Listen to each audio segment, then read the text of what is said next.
না না, আজ আর কোনো রান্নার ভিডিও নয়। সকাল সকাল ঝলমলে রোদ মাথায় নিয়ে একটু দরকারে বেরোতে হয়েছিল। অটোতে উঠেই খুচরোর সমস্যা। সবাই যদি 50-100 টাকা দিয়ে 20-30 টাকা কেটে নিয়ে ড্রাইভার দাদাকে ফেরত দিতে বলেন, সবাইকে এত খুচরো টাকা ফেরত দিতে ওনার তো একটু অসুবিধে হওয়াটাই স্বাভাবিক। কিন্তু উনি কি আর বুঝবেন বাসে 100 টাকা দিয়ে 35-এর টিকিট কাটতে বললে তিনি তো 40 কেটে 60 ফেরত দেন।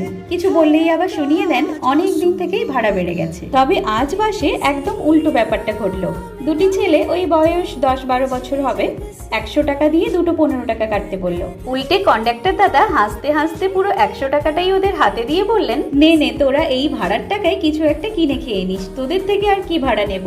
এই ব্যাপারটা আমার বেশ ভালোই লাগলো। ছেলে দুটিকে কোথায় যাবে জিজ্ঞেস করায় উত্তর দিল দিদির বাড়ি যাচ্ছে। সেই দিনটা ছিল আবার রাখি পূর্ণিমা, তাই বাড়ি ফিরেই মাত্র আবারও বেরিয়ে পড়লাম। আমি যাচ্ছি রাখি পরাতে আর টুকাই যাচ্ছে রাখি পরতে।